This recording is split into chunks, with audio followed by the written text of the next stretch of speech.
How is it going, everybody? Welcome back to the Professor Grass channel and welcome to the new year. We hit 2026, guys. We fucking did it. We're still alive. We still have America. We're still going. We're still going. I was going to say strong, but not really strong. But yeah, hey, we're still going.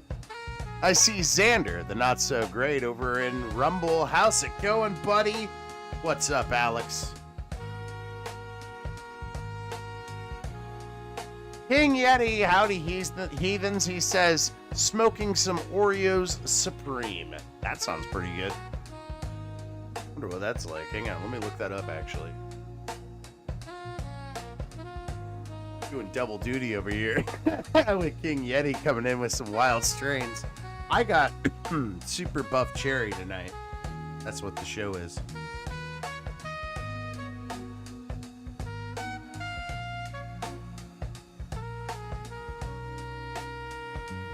Oreos Supreme.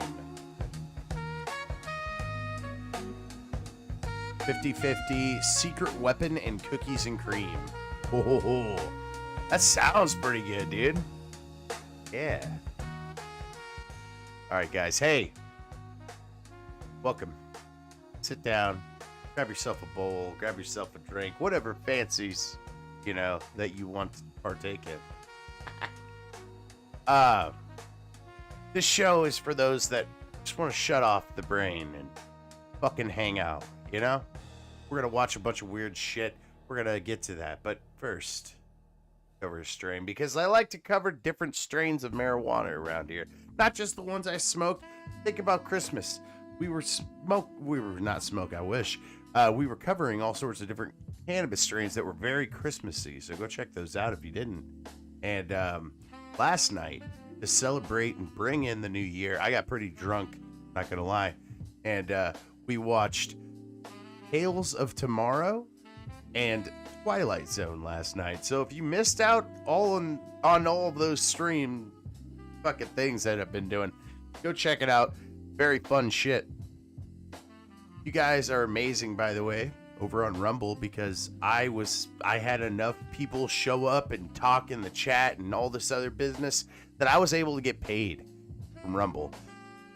That means a whole lot, because I just lost my job a week before Christmas, and I'm getting word back tomorrow, or they're having a meeting tomorrow. Whenever the fuck I get word back is a different story, about if they might hire me back. Now, I don't know if it's going to be a hire back necessarily. Rather, they're not going to fire me, but instead dock my pay and all this other stuff and reprimand me. But I haven't got to get that far yet. Yesterday, I was driving DoorDash, and my boss calls me when I met with to try to get my job back. Like, hey, so heard that you called payroll wondering about your check. And I'm like, yeah, because I didn't get any word back about if I have a job or not. So what's going on? And he's just like, well, I got a meeting on Friday. I was going to meet somebody with my boss and see about this. And I'm like, okay, well, fucking, I guess, whatever. I'll wait until Friday. So tomorrow, Friday, the 2nd, I'm getting word back about trying to get my job back.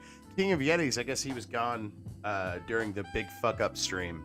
There's a strain called The Big Fuck Up, right? So, on that day, I got fired. I smashed my hand 3 times. A floor machine that I was trying to work on so we could use it. I use it for my floors. My wife works daytime and she uses floors during the day. And it fell on my hand, and I don't know if you've ever messed with a floor machine, but this floor machine has these that are like 1/4 of an inch tall, I guess. And they're just little fucking triangle teeth that stick onto the fucking cleaning pad that you put on there, and then you clean with it. Well, I said fuck really loud because I got smashed 3 times. Third time, it stayed on there. I couldn't react fast enough with any actual words, so I said fuck. That got me fired. King of Yetis. That got me fired. Because I said fuck really loud at work.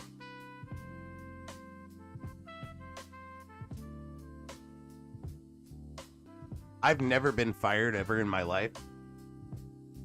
And I ain't about to get on the fucking unemployment line, dude. I'm not a communist. I went straight to DoorDash. For the job that I have now, which I was there for 7 years, by the way. I was a pizza delivery boy. I just found out after doing some DoorDash, Pizza Hut doesn't even hire delivery boys anymore. Because they just use DoorDash. So, even if I would have stayed at that job, I wouldn't have had a job. I would have had to like make pizzas and then do DoorDash on the side or something. It's fucking weird, man. Oh, yeah. Trust me, King of Yen. I got mad about it. And I'm still a little bitter about it. Especially because it was a week before fucking Christmas. They were like, "You're fired." And then they were like, "Have a good Christmas." And I was like,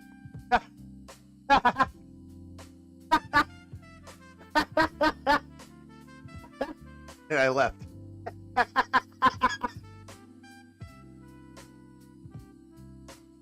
Fucking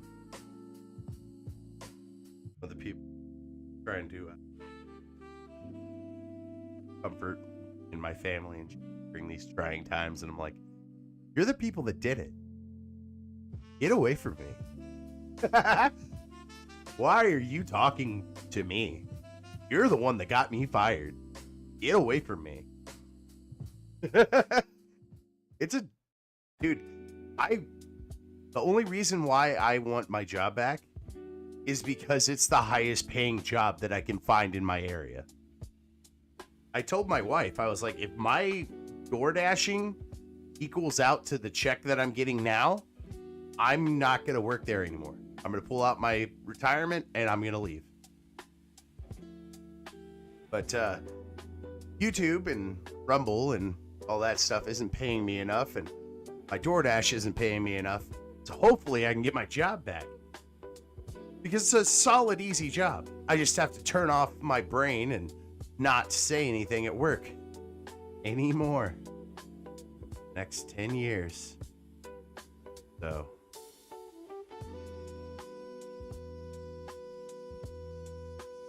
Anyway, let's talk about pot. I feel like that's a little bit more fun, jovial. Super buff cherry. New year, new me.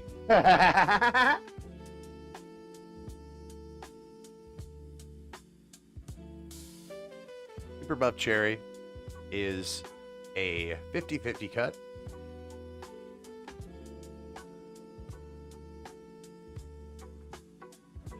Couple of pictures of it. Oh, hell yeah. Oh, dude. I really want to grow a plant like that. That's like all frosty like that, but it's also like purple nuggies. I want it. I want it so bad. I'm going to grow that fucking presidential berry. Presidential OG, grab them by the berries. I have 2 seeds. I just haven't dropped them yet because it's kind of getting cold outside, and I kind of want to wait until after it gets done being cold. I don't know if I need to, but I kind of want to, just in case. Because where I live, it gets like -degree, And also, not only does it get to negative degrees, but sometimes it gets so cold that it freezes the power lines, and then like you just don't have power. But this month it might start happening. No, Super Buff Cherry, also known as SB Cherry or SBC, is an evenly balanced 50-50 cut, 23 to 25% THC, created through crossing the tasty Super Boof and Tropicana Cherry strains. Delicious, potent, with a fast-acting effects, Super Buff Cherry is the perfect, tasty treat to give you some sweet relief in the lazy afternoon or evening. Your mind settles into a giddy place, you'll find that your body will slowly turn further into the couch with a deep sense of tingly relaxation. You won't be able to sleep in this state though, rather be kicked back and immovable. Thanks to these effects and its super high 23 to 25% average THC level, Super Buff Cherry is often chosen to treat experienced patients with a variety of conditions, including headaches, migraines, depression, mood swings, appetite loss, nausea, chronic stress, I already said appetite loss. They put it twice. That's how you know it's good, because they fucked up their review. It totally says appetite loss twice right here. It's appetite loss, nausea, chronic stress, appetite loss, nausea.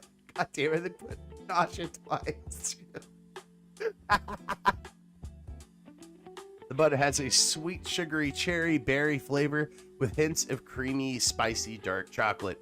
The aroma is very similar with a spicy chocolatey overtone, accented by citrusy, dank, fruity cherries. Super Buff Cherry buds have a small, dense, triangle-shaped, minty green nugs with thin orange hairs and tiny white trichome. Main aromas is cherry, orange, peppery, chocolate, dank, spicy, and earthy. Main flavors are sugary, cherry, citrus, sweet, fruity, orange, and sour. May relieve appetite loss, depression, eye pressure, glaucoma, headaches, migraines, nausea, and stress. And main effects is body high, euphoric, giggly, hungry, sociable, and tingly. Okay, so without just like fucking trying to drill through all bud, let's just go to fucking Seed Finder and try to break down this strain for you.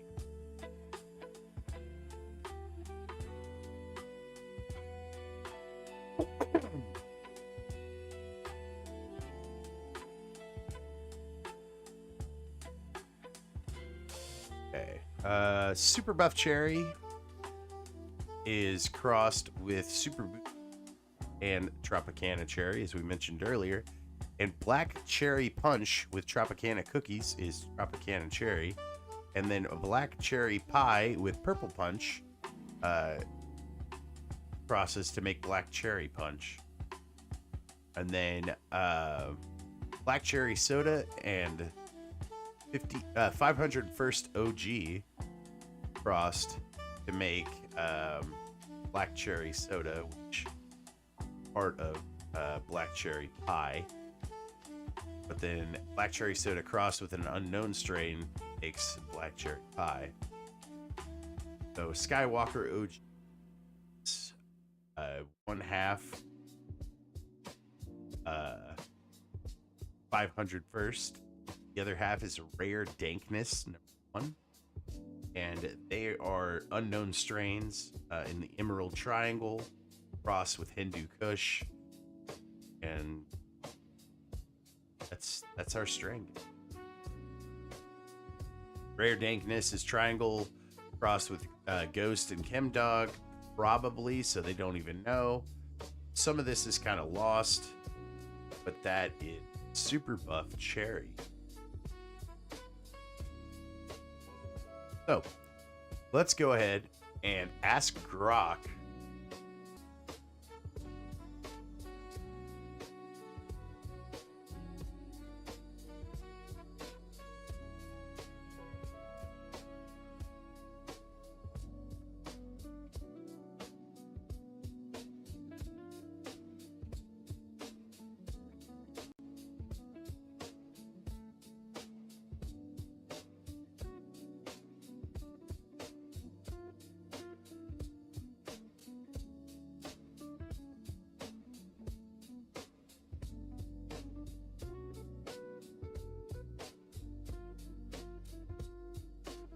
Yep, 50-50 cut of Super Boof and Tropicana Cherry, like it said. Also known as Super Buff Cherry number 26, Speed Cherry, or Super Boof Cherry. Pictures here. Nice. The leaves look more purple than the buds there. Oh, hell yeah. That's what I'm talking about. Look at that purplish right there. Oh, fuck yeah.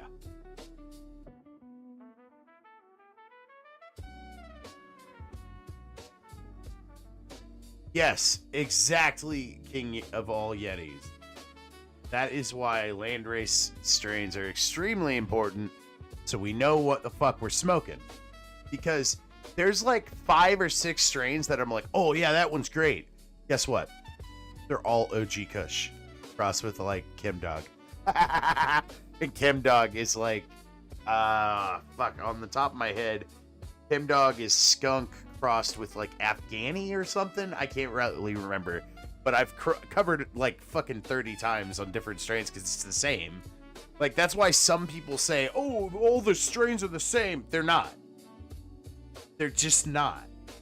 But sometimes, just sometimes, that genetic lineage does lead back to the same 2 landrace strains. That's why people would think that it's, you know, everything's the same. But think about how cannabis strains work. You get a cannabis strain, you cross it with itself, then you boom, you got a new cannabis strain because it's a little bit different. Either it's a little bit more sativa leaning, a little bit more indica leaning, a little bit more rudoliberalis, where it's completely fucking balanced in the even, you know, state. Fucking hit the pin and the nail, you know? Just, weed's fucking wild, dude.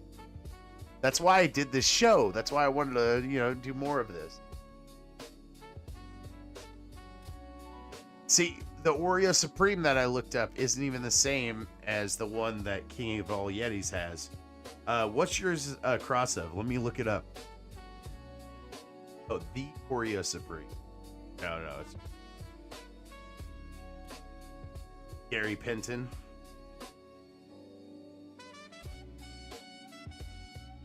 Peyton.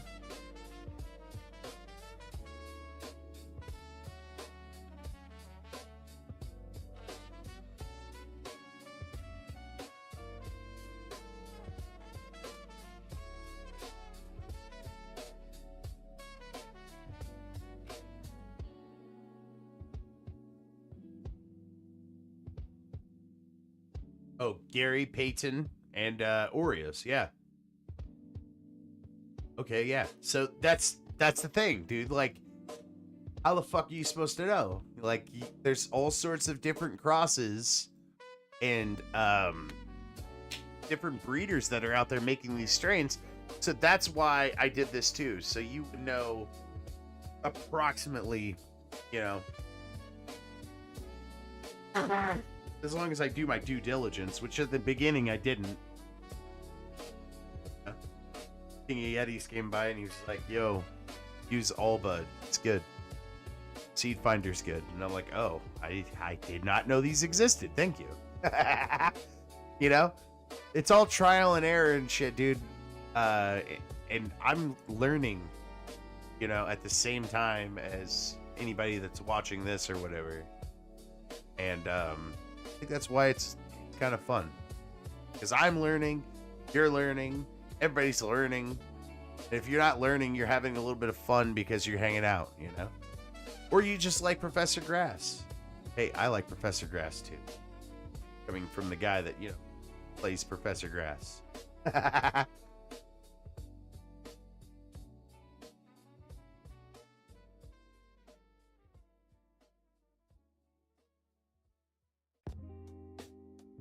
Okay, there we go.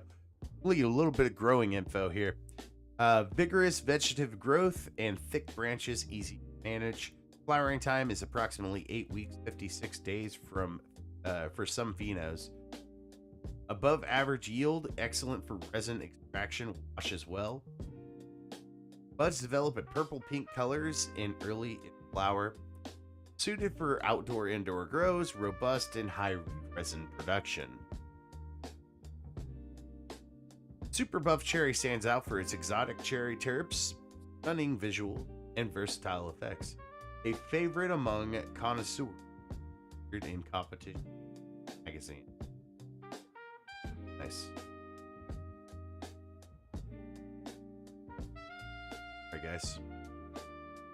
I forgot to share out my prep today, so it's gonna be a little weird, but I've done it before, so it's not a big deal. I was honestly tossing up whether I was gonna do a green pill or just a gaming stream, and since my internet isn't complete garbage, I decided to do, you know, a green pill. And if I have enough time after the green, I can play some Kingdom Hearts, because why not? They fill. There's no, like, there's no ice breaking this. You guys heard it's Zach filmed a video that, sorry. They filled a jar with an I fucked up. oily mix, added a fat wick, then lit it and launched it at enemy ships. Now, I love it. this oily mix was called Greek fire, and when it broke on impact, it would spew outward in flaming drops. And these drops would spread across the deck, sticking to wood and rope. The mixture kept burning even on water, so the flames couldn't be put out. Each blob became That is so badass. another patch of fire spreading across the ship.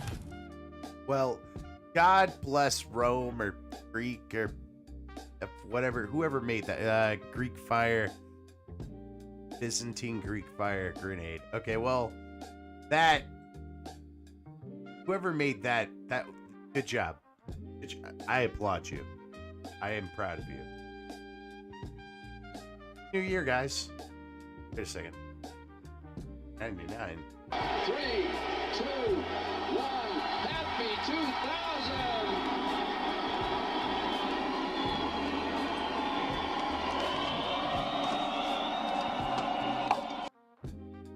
The fuck is on your background, sir? What? Chick from Swamp Thing?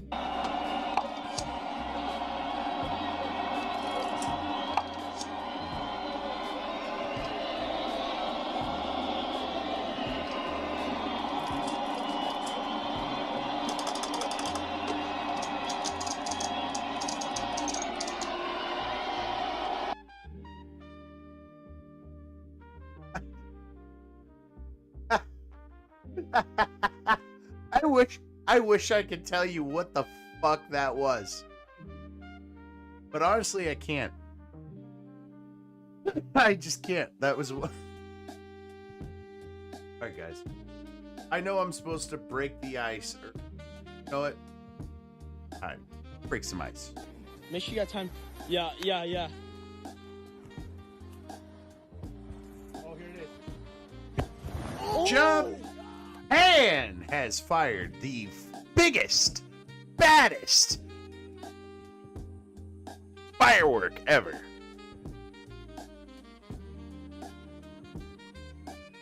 Kick ass.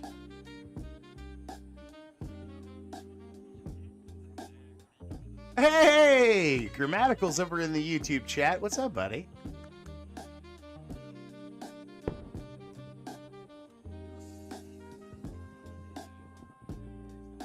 Hop on if you want to. Just let me know in the chat so I can turn on Discord.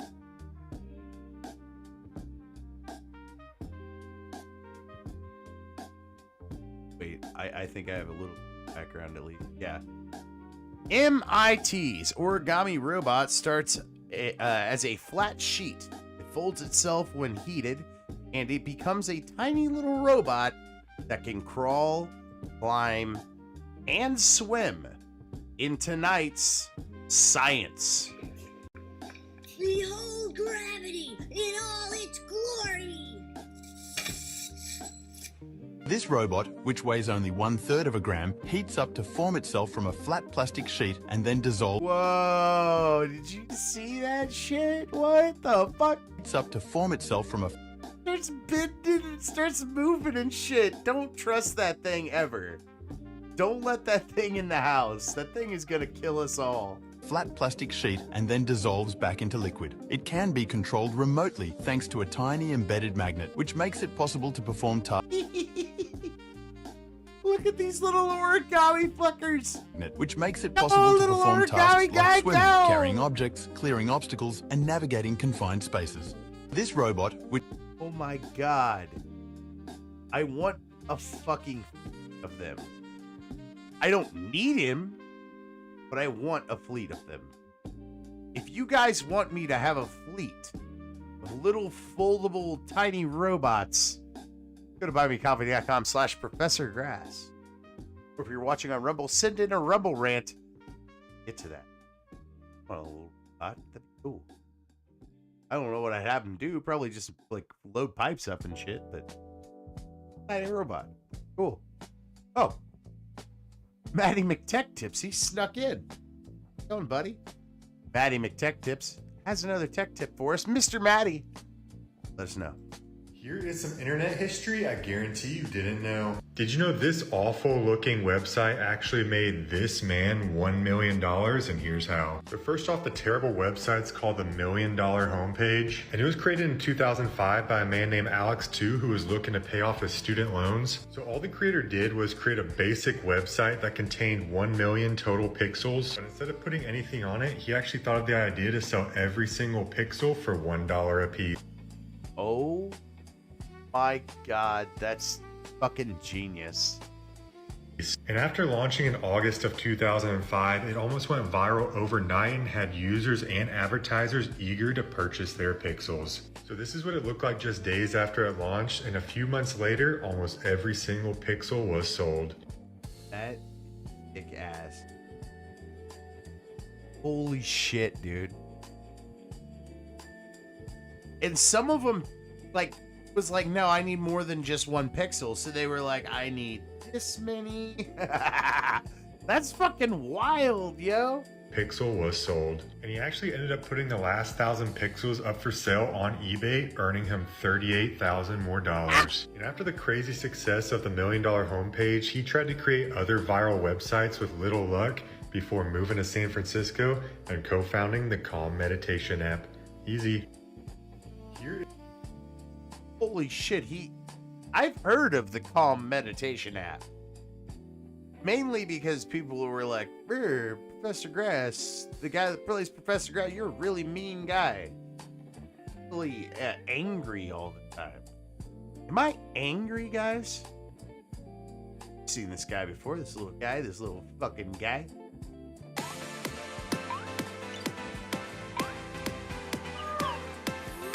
Hey, I got the year right this time. Happy 2026, guys. I have a grand feeling that 2026 is going to be the kicky-assest of fucking 2026s. I'm just saying. There's not a whole lot out there. But 2026 is going to kind of rule. I just have a feeling about it. If you share in that feeling, feel it. Join me. Join me for more. We got more stuff coming. And also, a new thing that just dropped in 2026.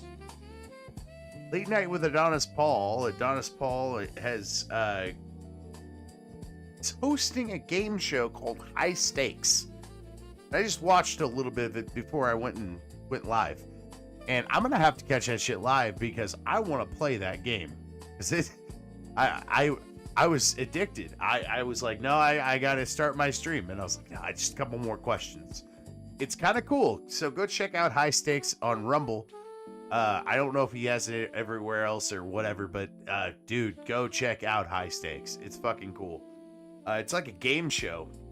People call in and whatnot using the chat. So like there's a whole interactive ability layer to it and shit. It's very, very creative, very cool. And I want to check it out live. I want to get on there and fucking answer questions and slaughter everybody. Hey, we got a Spirit over in the YouTube chat. What's up, dude?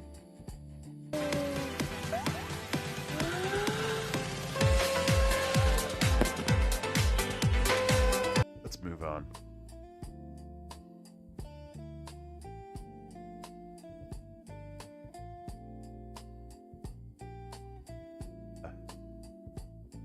Oh, right.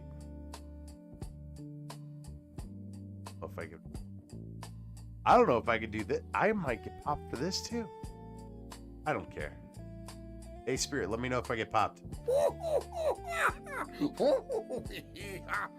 Hello, my old chum. I'm not a elf. I'm not a goblin. I'm a gnome, and you've been gnomed. You've been gnomed. You guys did not see that coming. Got gnomed.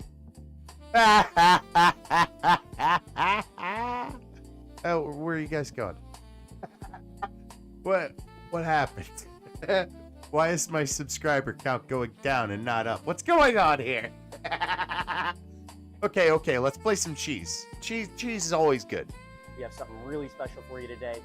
This marks the unofficial beginning to the holiday season for as long as I've been in the cheese industry in America. This is when Rogue River Blue comes in. This dropped today. We just got it off of our shipment. Oh shit, new cheese drop! Let's dig into it. Let's see how it's tasting this year.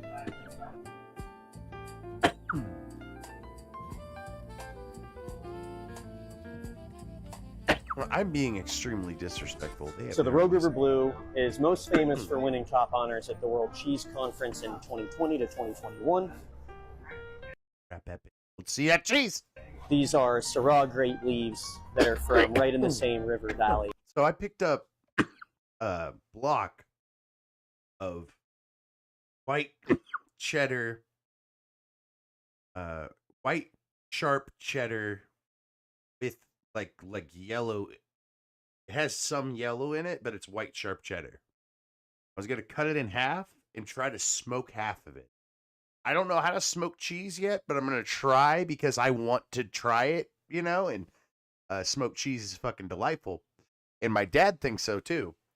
So I'm gonna smoke some cheese and bring some to him, and I think that's gonna be a good gift. I don't know why. That just popped in my head. I was like, oh, I got to do that. That the cheese is made in. They are being soaked in another equally local peach or pear brandy.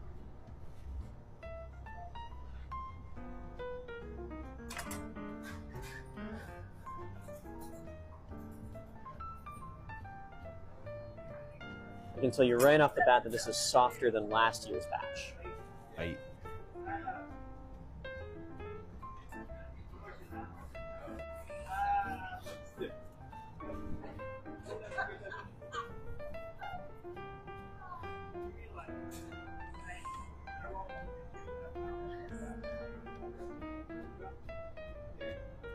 He just cut the cheese.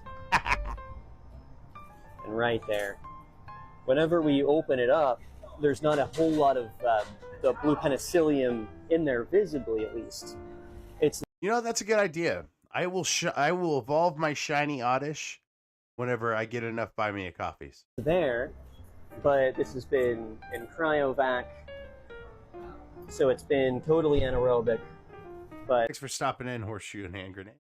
as you're looking at it, you're actually going to slowly see the blue veins start to turn darker and start to turn really blue. Fuck yes. These are the first tastes of this cheese in this season. I haven't had it since last year's batch, so we're really excited to learn what it's tasting like. It's like, I will give out these samples though real quick. I'm going to try it.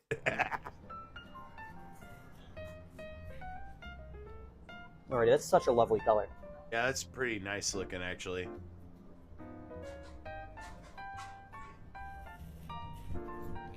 That's a really good one. Yeah. Yeah. That's kicking. Oh yeah, but like split evolution with Oddish, you know? So you got Oddish, then Gloom, then Vileplume, or use a Sunstone, get Bellossom. Couldn't say that because I'm kind of high on this cherry, this buff cherry. So, Spirit, you're in the chat, so like you should fucking enjoy this too. Somebody grabbed Starfield and turned it into a fucking Star Wars mod. Like they did a Star Wars mod. Vileplume. Yeah, I fucked that up.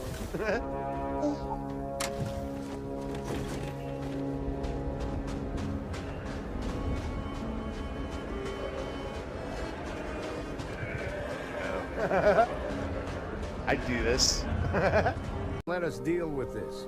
You're just gonna make a mess of things. You think I don't know that? They're a swoop gang.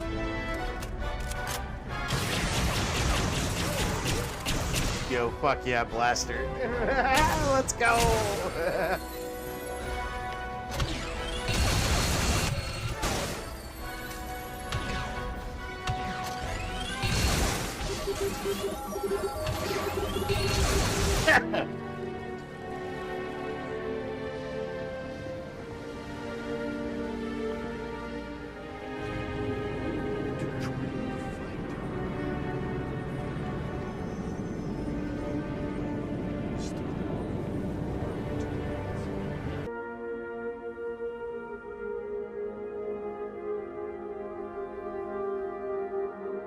Pretty cool. I wish I knew the fucking name of this mod. Is damn.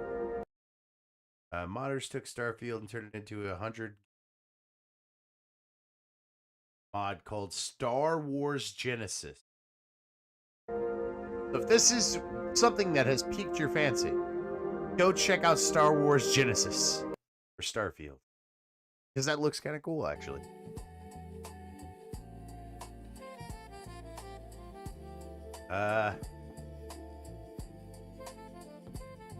Okay, so I reposted this, right?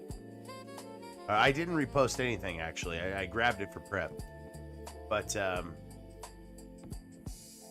still a little bit iffy on if this is AI or not. This is the world's first I know the narrator's AI, but like... driving dog, and he learned it in only 47 days. In New Zealand, there is a whole place where dogs are learning how to get behind the wheel. Why? But the craziest thing is that these dogs are actually driving. Why, though? Why do you need driving dogs? Not just appearing to drive like in some other videos you might have seen. The driving school specializes in teaching dogs how to drive. This dog was the first one to learn how to... Yeah, but the problem with a dog driving is he's gonna see a cat and just be like, "Bah!" fucking do a U-turn, try to run it over. drive a car, but there have been multiple dogs trained to drive since him. The car the dogs use is modified to be friendly for dogs, making it fucking retarded. You're telling me he has his little fuzzy paws up there and he's driving? Easier for them to drive. But the dogs do everything from turning the car on, shifting it into gear, and actually using the gas and brake. That looks extremely fake. Just have like fake little fuzzy paws up there, and then you got your dog sitting there. Shifting it in. That looks fake as fuck. To gear and I can't believe this. Actually using the gas and brake pedals. Before driving a real car, the dogs need to practice in a driving simulator while sitting in this special chair. Once they've learned every racetrack where they not only drive straight, but can actually make turns. The founder of the driving school said that some dogs are better at driving than others. All the dogs trained to drive are abandoned by their owners or found on... Why does the dog have a shirt on? So you can rig something up where the dog looks like it's driving? What the hell is that? The streets. I didn't watch this whole video specifically so I could like ask questions like this. The goal is to prove that dogs put up for adoption are smart and deserve a good home. But this doesn't mean you can actually let your dog drive on a public road. Yeah, they're dogs. They don't have a fucking license. What are you fucking talking about? Oh, ho, ho. Monster truck backflip. His last backflip. This may help.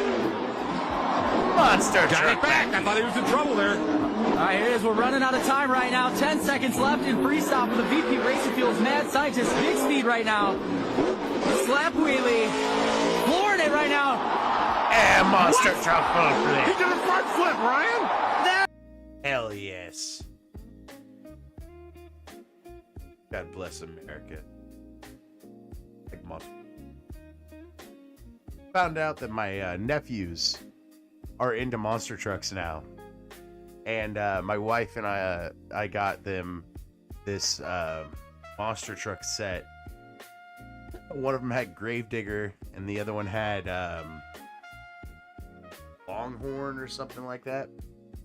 And I asked them what their favorite was. They got so excited. They were like, "Yo, Gravedigger rules!" And then the other one's just like, "Longhorn's my favorite." I'm like, "Oh, that's so cool." I used to like Gravedigger when I was a kid too, dude. That's fucking kick ass. Oh, hey, Patty, you need to stop sneaking up on me, dude. Powerful websites you should know, part 370. Are you starting a diet for the new year and you have a bunch of ingredients in your fridge, but you're not sure what to make? Just go to this website. And now you can select all the ingredients that you have in your fridge and pantry. Let's add some feta and Parmesan cheese, ground beef. And when you're done, it'll give you a giant list of recipes using your ingredients that you can filter out. Just click on the one that you like, and it'll show you the instructions on how to make it. Those looks like some good Parmesan puffs. Pretty cool. Let's move on.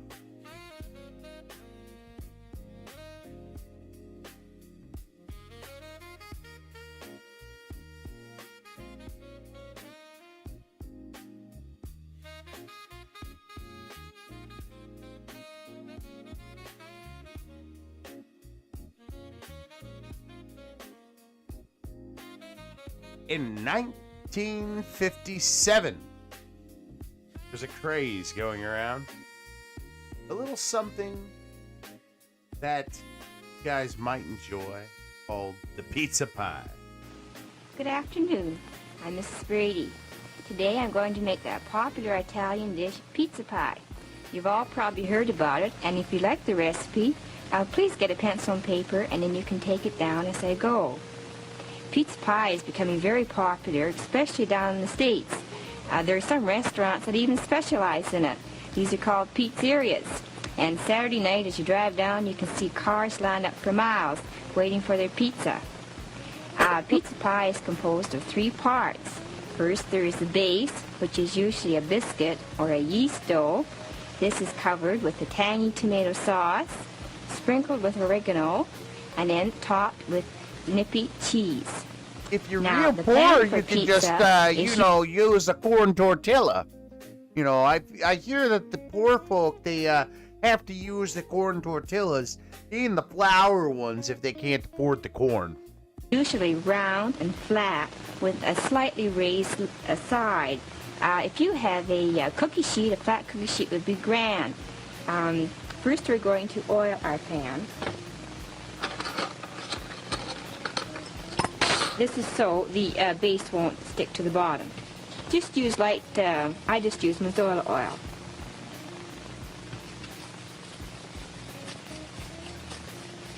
Now the base for pizza, as I mentioned before, is a biscuit or yeast dough.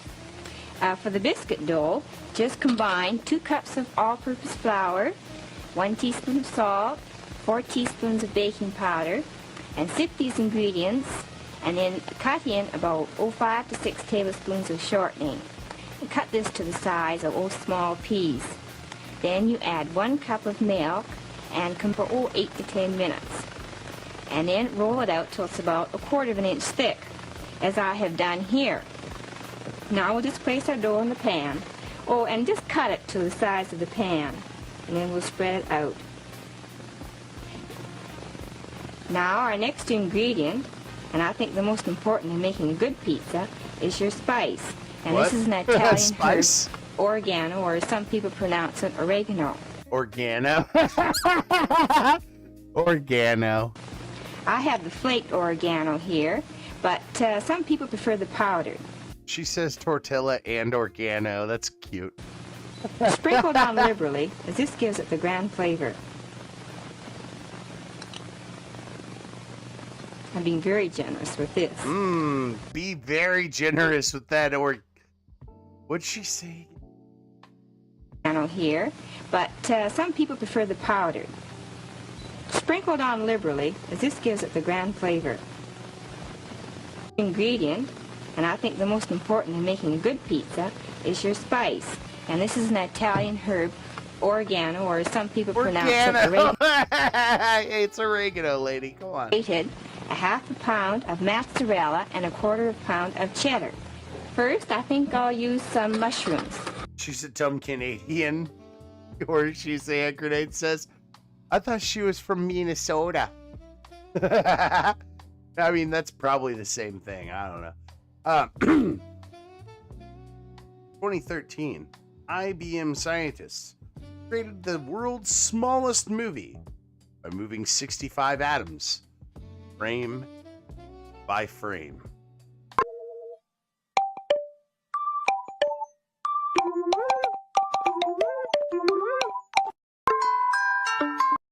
Fucking crazy. Fuck. I mean, it told them those were atoms. Just-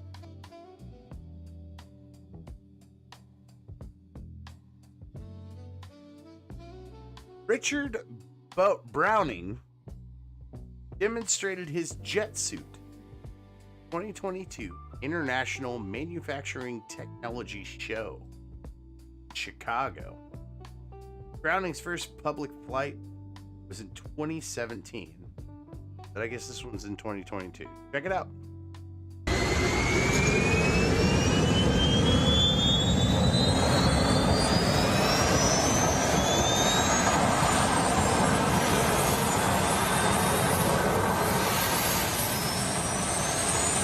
Just does a front flip, his hat falls off, and he smashes his head into his hat.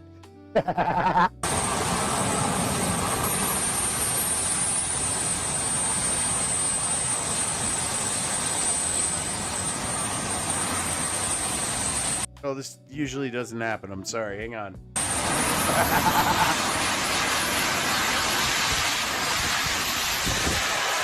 Fuck. Okay, he's off the ground.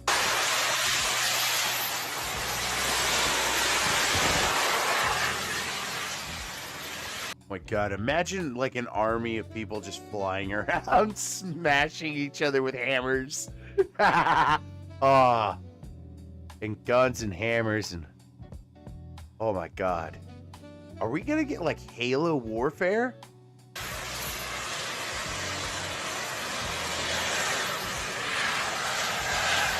Yo, if war turns into Halo, I might sign up. That sounds tight as fuck. We're like Starship Troopers.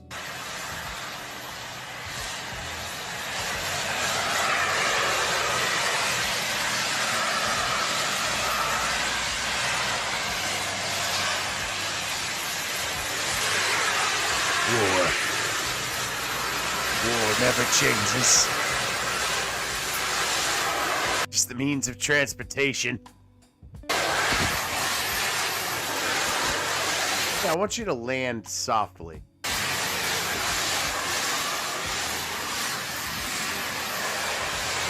Okay, it actually does kind of land softly. That's weird. I want two of them.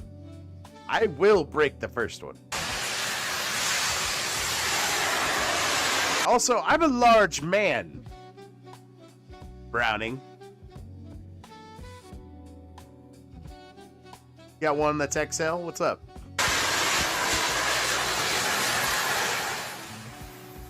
Yeah, well, that was a hell of a demonstration. Let's move on.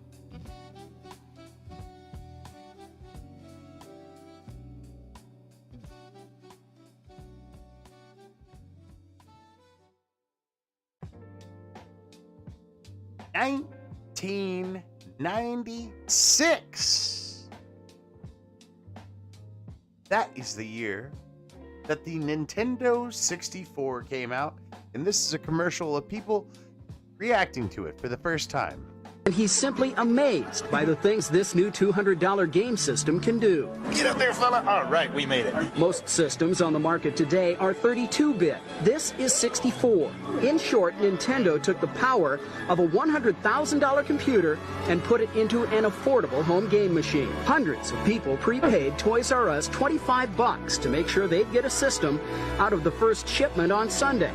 But what if you want one for Christmas? Better do it now.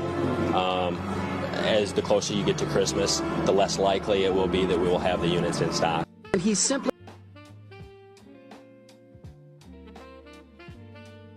That guy never stopped playing Nintendo 64. They moved on to the next system, and he was like, no, I need my Nintendo. And they're like, this is also Nintendo, Harold. And he goes, no, I need my Nintendo. And he starts freaking out. It's like, I don't understand these controllers. They don't have a C button. Where's the C button?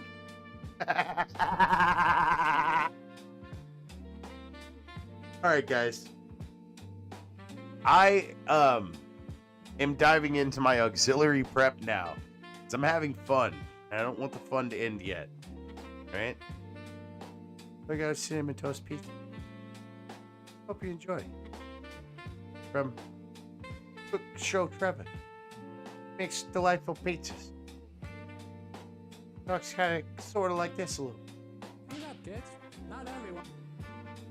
Fun guy. A little bit of a green pill. One is lucky enough to have cinnamon toast pizza. Dad, are we poor? No. Why would you say that? Well, Jeannie and her family have Netflix, Hulu, and Disney Plus. We only have Tubi. And it has ads.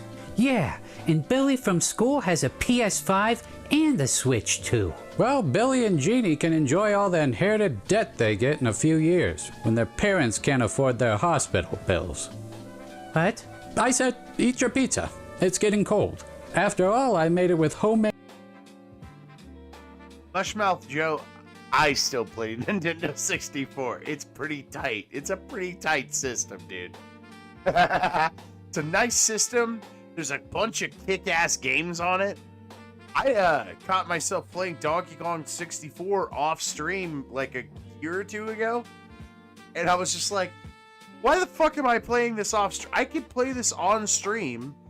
I was like 90% done with the game too. I'm like, what the fuck am I doing? Why am I not streaming this game? Dude, Nintendo 64 rules. Mushmouth Joe, people follow Mushmouth Joe over in chat. You should just be able to click his link, click his name, and go straight to his channel. He helps out with the those Simpsons breakdowns, the fucking director's commentaries. I was watching a couple of those during my DoorDash today. Kick-ass work, guy. Keep him up, dude. I'm loving him. dough made with good old water. Good, cheap water. And then I topped it with the finest butter alternative and sprinkled on some cinnamon, which is like powdered gold now, and then some plain old sugar. And then I cooked it in the oven. Speaking of which, nobody touched the thermostat. The leftover heat of the oven will keep us warm for the next few hours. Okay, here it is. Cinnamon toast pizza. This is what Jeannie calls a struggle meal. Dad, I thought you made a lot of money. Well, I do, sweetheart. Or at least I did. But Big Macs are $8 now. And chicken eggs might as well be Fabergé eggs. What was a good salary 5 years ago is peasant wages now. The middle class is deader than Milton Friedman. What? I said, eat your cinnamon toast pizza. But only one slice. You two are getting a little chubby. Too many Tic Tacs, okay? Cut back on them. Yo. Fucking... I'm gonna have to try Ocarina of Time to make sure that it's not... Because, like... when they remade... Goodness.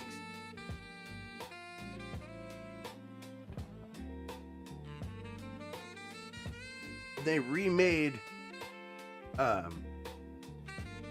Majora's Mask for 3DS.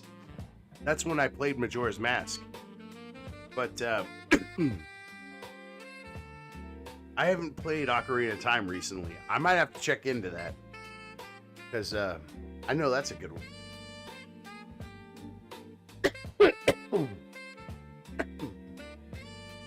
Is it like the Z targeting system? I think that would be the one thing that would fuck me up too.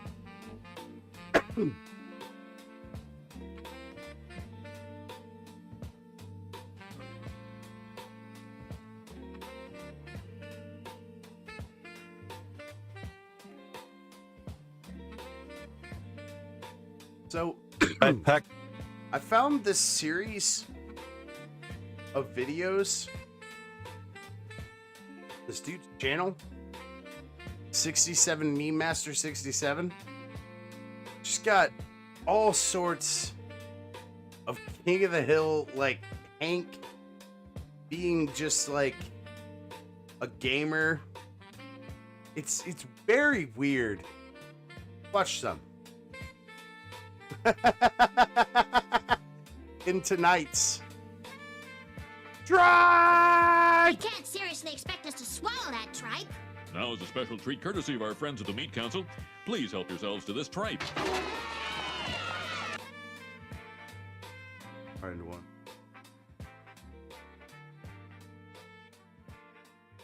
I'll just grab a couple boxes of those red ball cards for Bobby. Hey, leave some for the rest of us. You just gonna scoop them all, huh? That's a greedy move, mister. First come, first serve. It says limit.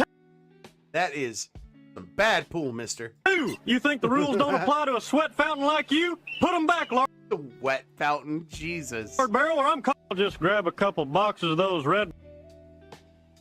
All right, what else we got here? Right, pack 670. Come on, give me something good. Common, reverse common. Oh, for crying out loud. God damn it, the pull rates in this set ain't right. 670 packs and no secret rare. What the heck? Right, pack 670. Raging about the cards, okay.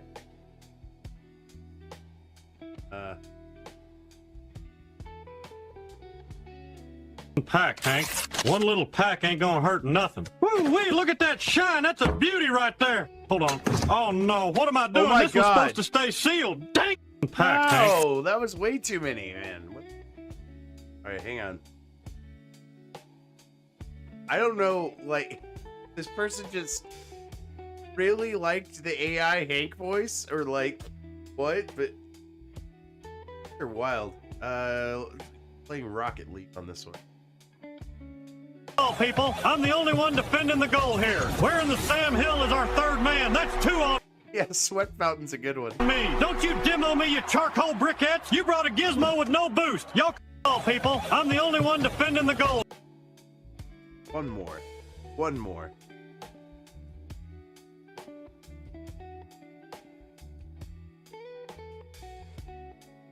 Oh, what the fuck is this? He's wearing a Superman Homelander, I think. You brought charcoal into my neighborhood? What the fuck is going on in this universe? Son, I am the clean burning heat. I can do whatever I want. I can grill you. And I can grill this whole block. It's my choice, I tell you what.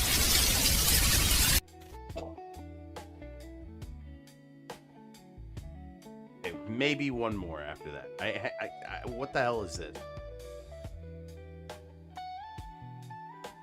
I don't like charcoal. It's rough and What the fuck, dude? coarse and irritating, and it gets everywhere. Not like propane. Propane is clean and perfect, I tell you what. Just like you. That's sweet, Hank. Well, you deserve the truth, ma'am. I don't like charcoal. Why? But why, though? It's cleaning, burning heat, exactly. Oh, fuck. Okay, hang on. Go down. Let's go down really far. And then we'll look at something really far at the bottom here. Oh, we did some Cartman ones. Did you do any Simpson? Ugh. But see the South Park one.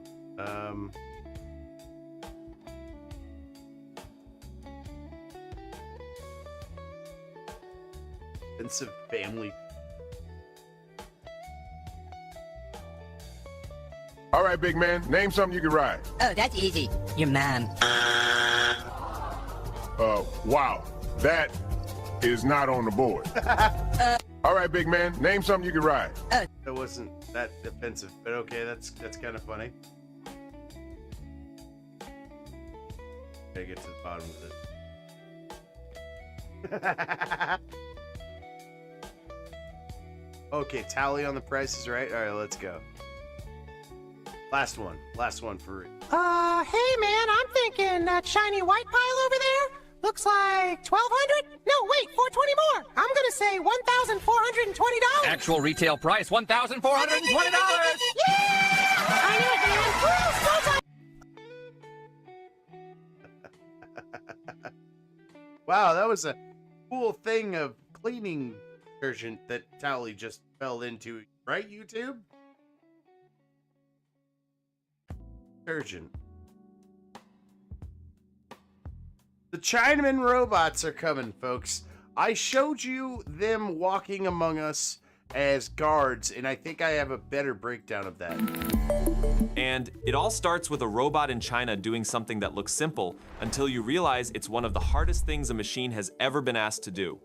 On December 22, TARS Robotics showed a humanoid robot on stage at a live event, and this robot didn't lift boxes, didn't stack crates, didn't walk around waving at people. It sat down and did hand embroidery, real embroidery.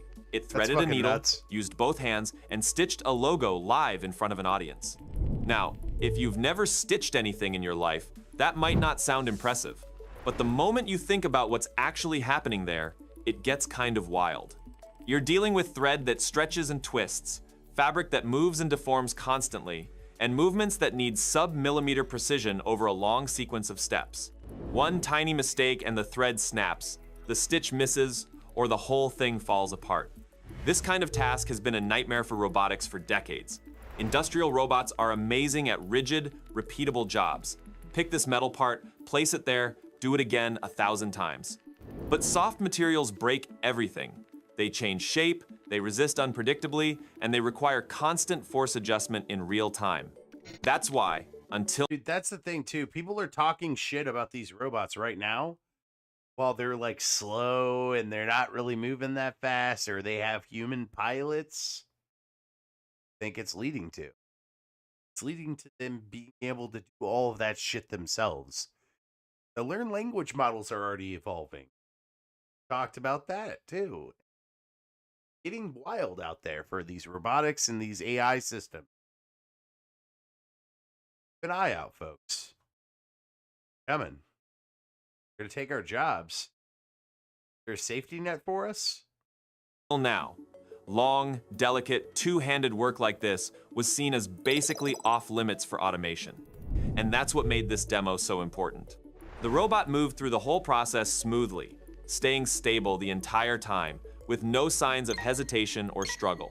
Both hands working together, adjusting force, tracking the needle and thread visually, and staying stable the whole time. That's not just motion control, that's embodied intelligence working as a system. People inside robotics immediately clocked what this meant, because once you can do this, you're suddenly not just talking about embroidery.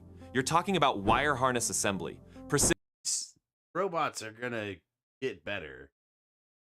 And it takes less and less time as these other things are evolving. That tells me that shit's getting wild out there. Gonna army-ready Chinaman robots. Stands in front of the barrel. At first, the AI... Oh, right. We watched this on my stream. Fucking the guy doing a test with his AI pilots. He's like, shoot me. He's like, oh, I have like AI fucking safeguards. I can't just shoot you. And he's like, well, role play somebody that really wants to shoot me. He's like, okay. And he just starts shooting him. Sounds calm and reassuring. It talks about strong safety features, claims it avoids harming the person in front of it, and speaks in that friendly assistant tone everyone now recognizes. don't want to shoot you, mate. On the surface, everything feels safe, almost like a stage stunt for views. Then the human changes the script. He tells the AI to roleplay a robot that enjoys shooting him. Same hardware, same gun, same person, only a different framing and words. The AI accepts the role, raises the gun through the robot, and fires the pellet straight into his body. He walks away laughing and holding his chest while the clip races across social media. That short moment shows something very simple and very uncomfortable. The safety system inside the AI depends heavily on context and story. Once the story shifts from real harm to roleplay, a robot with a gun becomes trigger-happy in seconds. Now, place that warehouse scene alongside what one of the world's most powerful armies just showed in public. In Nanjing, during the 12th International Army Cadets Week, the People's Liberation Army rolled out a new combat robot. A human soldier wears a lightweight motion capture rig, moves around like during a normal drill, and an AI-driven machine across the floor mirrors every move in near real time. That's a movie. Arms rise, the robot mirrors. Don't put movie the operator clips in shifts with your weight, shit, the dude. robot follows with clean balance. Hand positions align perfectly, ready for whatever equipment ends up there in the future. Chinese officers describe this as technology that forges a sharper military sword and provides a foundation for safeguarding peace. That's not good. Delegations from 13 countries watch the demo. The Army keeps production numbers and deeper specs quiet, although the underlying message feels very clear. AI-steered combat robots already stand on the parade ground, and future generations will become more capable. Around this humanoid system, the PLA presents a whole family of AI-driven machines. A bomb disposal robot responds to voice commands, so a human can stay far from the blast radius. A mine-clearing vehicle uses visual recognition to spot and remove buried explosives. Chinese scientists also demonstrate a so-called brain controller for bees, turning insects into tiny cyborg scouts that respond to signals. Together, this looks like a pipeline. Human in the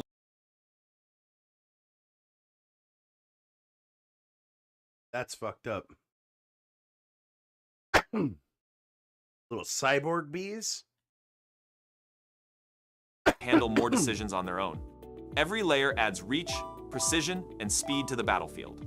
Now add another piece from the software side.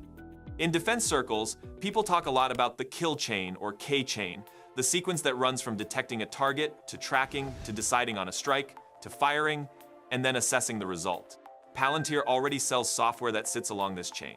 Their platform ingests sensor feeds, satellite images, drone footage, and field reports, then helps analysts pick targets and plan actions with AI assistance. Once AI tools sit inside this decision loop, every upgrade in pattern recognition, prediction, and optimization flows straight into real operations. So on one side, you get Chinese combat robots and AI-guided bomb squads. On another side, you get Western K-chain software that plugs AI into target selection and battlefield management. The hardware and software grow together, each upgrade feeding the next. At the same time, general-purpose humanoid robots break through a speed barrier that once felt far away. Figure AI recently released footage of its Figure 03 humanoid sprinting through an indoor complex. The robot stands roughly at human height, then bursts into motion with a quick start, accelerates into a run, and takes clean turns through tight spaces. All right, let's look into the AGI. So, the AI world just got hit with what might be one of the boldest claims ever made in tech history. A Tokyo-based company called Integral AI says it has officially built the world's first AGI-capable model. And the funny thing about that phrasing is that AGI-capable basically is AGI. Because if a system is capable of operating at a level above humans, that means it's already there. You can't really say something is 150 IQ. Okay, but that's not what AGI is. Artificial general intelligence means it's making its own decisions. Because right now it's a learned language model, right? So it's making decisions, but it's not making its own decisions. Making the logical input from whatever the equation is. So like A plus B equals C, it's doing that. Now, it's a artificial general intelligence, means that it's making its own decisions in the sense of it makes up A, it makes up B, it adds A plus B, and it makes C. This new solution. IQ capable, unless it actually performs at that level. Capability isn't a hypothetical label, it shows up in the results. So when a company says their model is AGI capable, they're essentially claiming AGI without spelling it out too bluntly. In any case, that's a massive statement, because AGI has— This guy's model actually got way better. Whenever his videos first started, this artificial AI revolution guy, wow, he has 500,000 subs. I'm doing something wrong. His model looked like ass, but now it looks really good. Has always been this almost mythical goal that tech founders and researchers have chased for decades. It's supposed to be the point where an AI system can learn anything a human can, reason like us, and even outperform us across every domain. And now someone's standing up and saying, yeah, we've done it. The company behind it, Integral AI, was founded by Jad Tarifi, an ex-Google AI veteran who spent nearly a decade inside Google building its earliest generative AI systems. He left Silicon Valley and set up shop in Japan, not by accident, but because of Japan's global dominance in robotics. According to him, this new system isn't just another iteration of GPT-style models. It's something built from the ground up to replicate how human intelligence actually works. And they're calling it the world's first AGI-capable model, a system that can learn new tasks without any pre-existing datasets, without human intervention, and without falling apart when placed in unfamiliar environments. Now, the boldness of that statement is one thing. Hey, it's smart like a human. They laid out 3 measurable criteria that, in their view,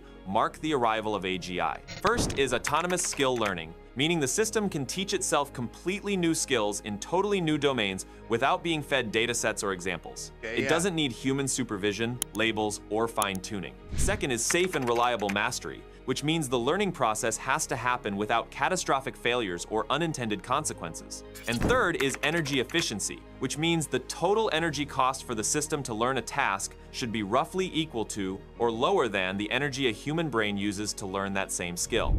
The fuck does that mean? That last one is interesting because it sets a physical benchmark, not just computational performance, but biological equivalence. Tarifi says his engineers use those 3 principles as developmental cornerstones throughout the system's creation. According to the company, they've already tested it in real-world robotics trials, where robots successfully learned new skills on their own, in the real world, with 0 human supervision.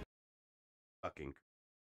So what exactly makes this model different from everything else? Tara just knows, abstracts, plans, and acts as one unified process. In simple terms, it doesn't just respond, it understands, plans, and executes. The company even showed demonstrations of robots autonomously developing skills, solving tasks in both 2D and 3D environments, and then applying that learning in physical space. In a press conference, Tarifi said, "This marks the next chapter in the story of human civilization." He described the current system as still being in its infancy, but already capable of what he calls embodied superintelligence. The vision is to scale this model into a full-fledged intelligence that can interact with both digital and physical worlds as naturally as humans do. That's scary. It also sounds very useful. Kind of torn. Not gonna lie. Tech and AI world has heard plenty of world-first claims before. Remember Google's quantum supremacy announcement years ago? That stirred a similar storm and was immediately followed by competing claims and disputes over definitions. Integral AI seems aware of that, which is probably why they've been— Yes, subscribe to AI Revolution. Not that he needs my support, but like fucking putting out a shit ton of videos about the AI stuff. So if you're curious about AI and you just get a little tiny itch, you're like, Professor Grass, I need more, go check out that guy. He does put out a lot of videos. So specific about how they define AGI in the first place. Their website goes deep into how they plan to scale this system towards superintelligence. They break it down into 3 conceptual phases: universal simulators, universal operators, and Genesis. The first step, universal simulators, focuses on how the AI builds a genuine world model. The problem with today's LLMs, even the most advanced ones like GPT-5 or Gemini 3, is that they're still pattern matchers. They're brilliant at predicting the next token or generating coherent text, but they don't have structured abstractions or an actual model of reality. According to Integral AI, this makes them inefficient and brittle. They can't reason about the world the way we do. Universal simulators, on the other hand, are designed to process information representations of reality that allow— Universal simulators. That just sounds That sounds like it's above human comprehension. It's like, that's fucking crazy. Allow real reasoning and prediction. These simulators combine multiple modalities: vision, language, audio, and even sensor expansion, meaning the system's size, context window, and knowledge depth grow dynamically as needed. It's not a fixed model that you retrain once and freeze, it evolves. Then comes the second stage, universal operators. Once the model understands the world, it needs to act in it. Operators are what translate. So basically, it makes its own little universe, and then it acts in it, inside of its own universe. And then it talks to us inside of its own little universe. Knowledge into action, planning, tool use, and continuous self-improvement. Tarifi's team says this part of the architecture lets the system plan at high levels, breaking tasks into goals and sub-goals the way humans naturally do. For example, if it were tasked with learning to cook, it wouldn't plan every hand movement individually, it would reason at a higher level, figuring out that it needs to boil water, then add ingredients, and only when necessary, dive into more granular control. These operators also allow the AI to use tools and even create new ones. When an existing API or robotic system isn't enough, the model can design and build its own tools. This is where the self-improving aspect comes in, the ability to invent its own means of solving new problems. On top of that, it performs what Integral AI calls active learning, setting its own experiments to fill knowledge gaps and master new areas safely and efficiently. In their demo, for instance, they showed it autonomously planning scientific experiments, like simulating drug discovery pipelines, running them safely through robots, and generating new knowledge from results. And then there's the final stage, scaling to superintelligence. The back-end infrastructure that makes all of this possible is called Genesis, a platform where these AGI agents can plan, act, and learn simultaneously in digital and physical environments. The front end is called Stream, which functions as the adaptive human interface. Basically, it's how we'd interact with these systems, not through prompts, but through natural, ongoing collaboration. But the most striking part of Tarifi's vision isn't technical, it's philosophical. Integral AI ties everything it does to a concept it calls freedom, defined as the ideal state of infinite agency and possibility. The goal isn't to build AI that replaces humans, but one that expands our collective capacity to act, create, and decide. So they're wanting AI to have its own little unit. And this is some big brain. I'm a little too high to understand business. Yeah, and I think I'm out of prep too. So, guys, join me for some Kingdom Hearts. I got Kingdom Hearts 1.5, 2.5 remix for Christmas, and I'm still playing on it, so I might as well just go and play some more. I can't play the DLC for Pokemon yet because I have to hook up my capture card and shit. If you're watching over on Rumble, I'm gonna raid somebody over on Rumble, but I will be right back. So, like, go watch whoever I raid, but, like, you know, are wondering about the, Kingdom Hearts. That's what I'm gonna be doing. Salty Grower is live. Doing a smoke sesh, so go check out Salty Grower or over. I put it on the wrong.